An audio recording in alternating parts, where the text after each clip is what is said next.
Alright, it's AntLionAlpha. Welcome back to Let's Play Banjo-Kazooie. As the washing machine, as you can see, here's a gorilla with a cloak. That's what I always thought of it as. It just looks so primal. I never learned about the word cloak until later, but I always called it a gorilla. I was like, what is he wearing? What is that? A cape? No, because it's going over his head. It's a cloak! Okay, that's a warp pot. I didn't realize we could walk away from his text, but yeah, there's a mumbo token down there. I'm not getting it because I'm not getting it now because I like to get all the mumbo tokens in Grunty's lair at once, and I can't do that until after we beat Mad Monster Mansion, so we'll be doing it then. Gather them all. Gither. Okay. Here's a little itching vine, like the itching sound you get when you hear Banjo crawling along. Okay.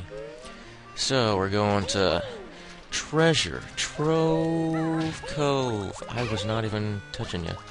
What exactly is a cove? No, I mean, I know what a cove is. What is a trove? Because, like, I hear the word trove. Like, I only ever hear it used with the word treasure. They always pair it together. Like a treasure trove of something, like, valuable.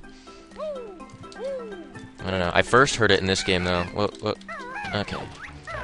Here's the blue Jinjo right away. I never understood the blue Jinjo's color pattern, because, like, his belly is brown, and all the other Jinjos, their belly is just, like, a lighter color of... They're like primary body color, but yeah, the blue one is brown. So for a while I thought he was like wearing an apron or some like Native American outfit. It always threw me off as a kid. So this guy, you want to enter towards his eyeballs as his big hand is finishing up. I think 1, 2, 1. Yeah, he only snips twice for each claw. So you don't need to worry about claws going 3 times. There's no 3-timing claw, not here. Let's wash these notes. Like how they go like inside us before we collect them. It's funny. Okay. There's a lot of... Like that little spiral pathway kind of reminds me... Whoa, killed both of them? I didn't even know you could do that at one time. Yeah, if you kill the crabs with a ground pound, you'll get 2 honeycombs instead of 1. And the weird thing about the honeycombs is they're very shiny, and I think that's why they like took away the shininess in Banjo-Tooie, because like they just seem so valuable. Like people was like, they're so shiny, I need to get them now, but yeah, they stopped doing it. Well, because the thing with this game is you can get the honeycombs never disappear until you exit the level, so you can come back into the shell and get them whenever you're running low. And I don't know if I'll do that. I don't know if I'll run low. But in Banjo-Tooie, the enemies respawn, so the honeycombs do disappear. And I won't even mention it because I think you'll see it later, so I'll mention it then. So never mind. Okay, let's learn a move. It's all the feathers. All of them. That's only 8 feathers you'll find in the game. So use them wisely. There's more. There's more feathers, okay? I'm sorry I told you there's more feathers. Okay, we're gonna fly. And flying is by far the funniest thing the washing machine can do. Just looks hilarious. So, you'll stand on a slope for like 2 seconds before you start sliding down it, so that'll be your doing. Okay. Let's go in here. So we're getting treasure. I didn't talk to the hippo yet, but we're getting treasure for him. The hippo. The hippopotamonstrous sesquipedaliophobia. That's the word for... Or that's the fear of long words. I'm sure they called it that just to troll people that had that fear, because, I mean... Really, hippo monster, that, like, you find the root words of those, they don't belong with that fear. I mean, hippo is like water horse. Hippopotamus is water horse, that's like the Latin translation. And okay, there's a Momo token there. I'll get that now. Okay, let's see. What? I can't get this one? Well, I think I remember you being able to get this one. I don't know. I might have to fly. Oh, okay. No, you just have to do that rat-a-tat rap thing. Whatever it is. I don't like calling the moves by their actual names. It's just like, call it what it is. Like the Beak Buster, I just call it a ground pound. I affiliate most moves that are common in video games with how I learned them in Super Mario 64. Which is called a ground pound in Super Mario 64. But a lot of people still call it a butt stomp. Okay, there. That note was weird. That was a bum note. You see what I did? And I can't believe I used the word troll, because I like never use like internet-based vocabulary. I might sometimes. I don't really pay attention to that, but I definitely like my subconscious thoughts, as I said that, were like, what? Did you just say that? So, all in all. Oh wait, we can't even throw this guy his gold, because we can't lift things above our head, because that's what Banjo does. Oh man, forgot about that. Well, that was a waste. So I'll do that with regular Banjo then. I gotta remember that.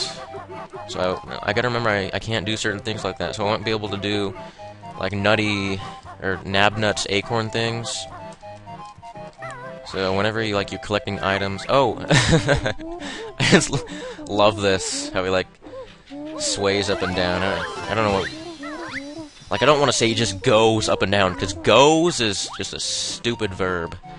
But yeah, he like fluctuates up and down. Fluctuates there. I like it. Yeah. I think I'll say fluctuates. There we go. What the? Oh.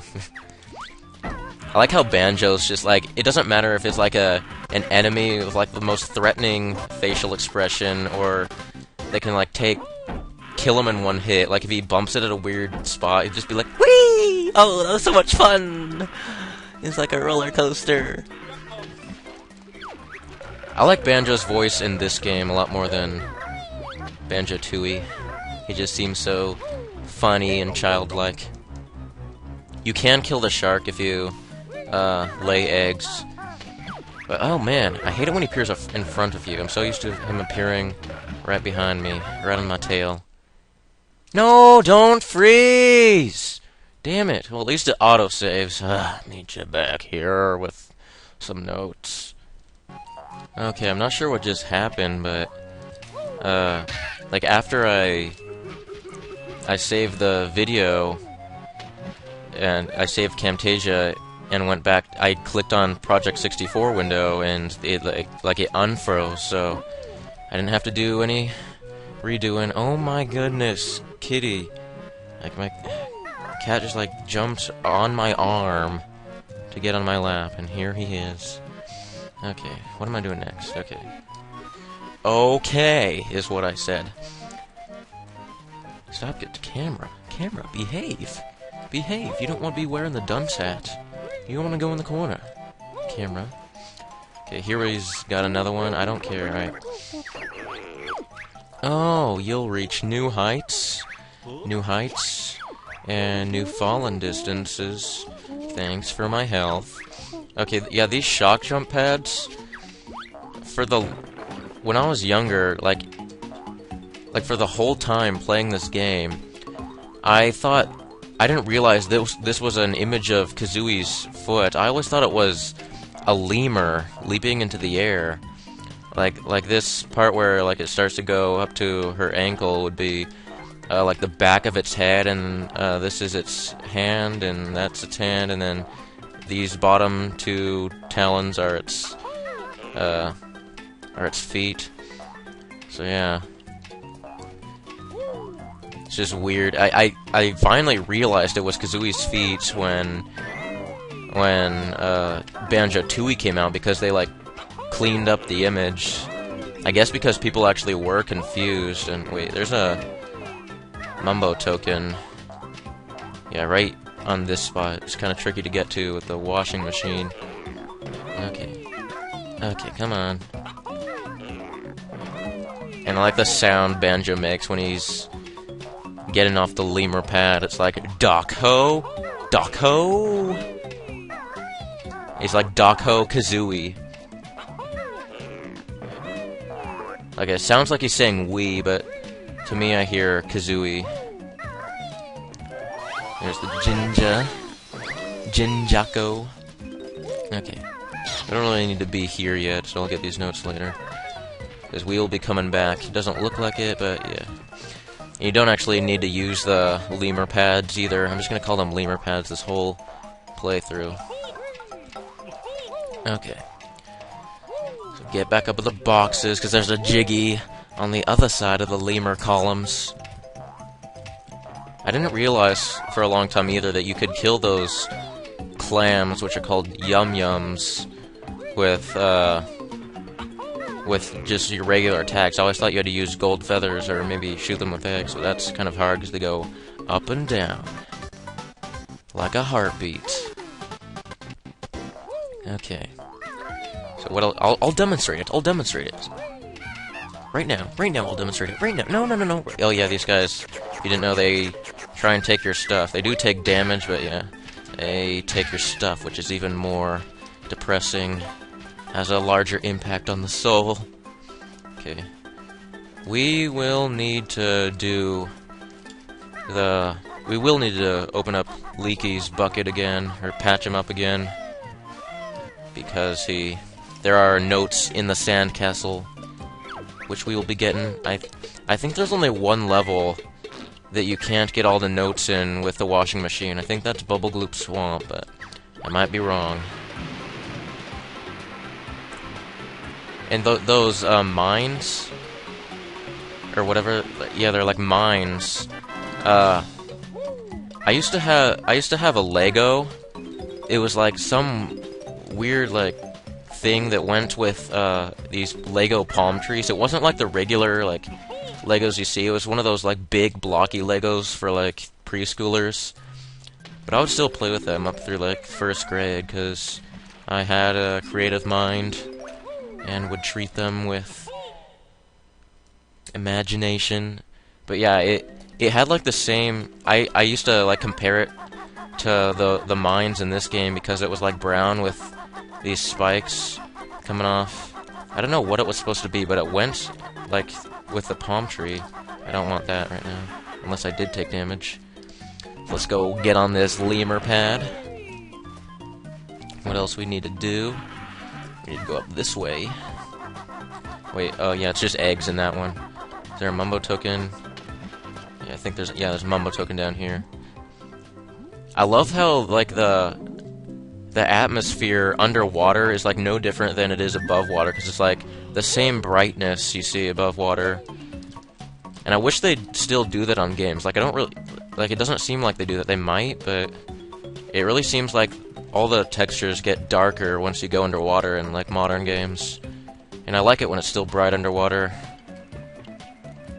because I like it when like the sun shines down in my pool, and if you're wearing clear goggles, then you'll be able to see everything just fine. I have the worst luck with goggles too. Like I always have ones that like slowly fill up with water. Like you can only like get like 2 good breaths, like good 2 like sessions of being underwater and having to come up for air before like you have to take off the goggles and dump the water out. Kind of sucks. I don't know if it's my eye framework, whatever's going on with my skull, but I just don't like it. I don't like what it's doing with my goggle enjoyment. It's hindering it. You could just see like my left butt cheek when I was in that wall swimming. I know washing machines don't have butt cheeks, but I am a bear deep inside this cleaning machine. I am a grizzly. Okay. Oh, come on. Whee! Okay, seriously, like, the collision is so weird. What? With this thing, because most of the time, you have to be, like, in the center for anything to hit you, but, like, there I was, like, just tapping on the vertex, and I was getting damaged by the teeth. Okay. Yeah, you can just slide down these good old ladders. If you have, you can just... If you get a... Yeah, you can walk up them sometimes, but if you don't get, like, a good speed to start, then you'll get stuck on a step. And nobody likes being stuck on a step. That is the worst place to be stuck. Like gum. Gum does not even being Gum does not even like being stuck on a step. Oh no. I always thought it was eerie how, like, the shark snacker just kind of fades away. That reminds me of this dream I had where, I asked my mom what would happen if you ran a red light, and she said you'd get in trouble. So I said, "Can you do it, please?" And she actually, well, because it was a dream, she wouldn't do this in real life, but because it was a dream, she said, "Yeah, I'll just go ahead and show you, and then I'll back up because I don't want to get in trouble." But yeah, when she crossed the stop line, this huge truck, like, faded into existence. Like, this was I don't know if I, like, had a rough understanding of the law, but for some reason, it was like this large truck that, like, you'd expect to be, like, carrying cargo that, like came into traffic, like, faded into traffic, and then she backed behind the stop line, and the truck faded away again. So I was like, whoa, don't ever do that again. Because apparently the truck was like a cop or something. But we will continue with this sandy area in another segment. So, bing bang, goodbye.